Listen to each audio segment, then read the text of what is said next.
Hi fellow viewers to everybody. Good morning. Magandang umaga. Ako po si Steve, ang may-ari ng video account na ito, itong sa website na youtube.com. Ang aking susunod na necrological video ay ito po ay Pilipino. Kasi itong pangalan na ito ay very common sa Spain or sa mga South American countries. Pero ito pong namatay ay Pilipino. By the way, ang tinutukoy ko po ay ang namatay ay si Jose Antonio Camara David. Siya po ay born on September 17, 1980. Siya po ay namatay July 1, 2024 sa edad na 43.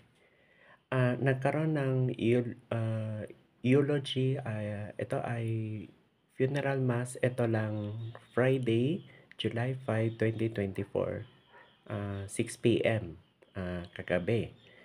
Siya po ay i-cremate ngayong araw, July 6, 2024, alas 2 ng hapon, pero meron pang mass alas 11 ng umaga, 11 a.m.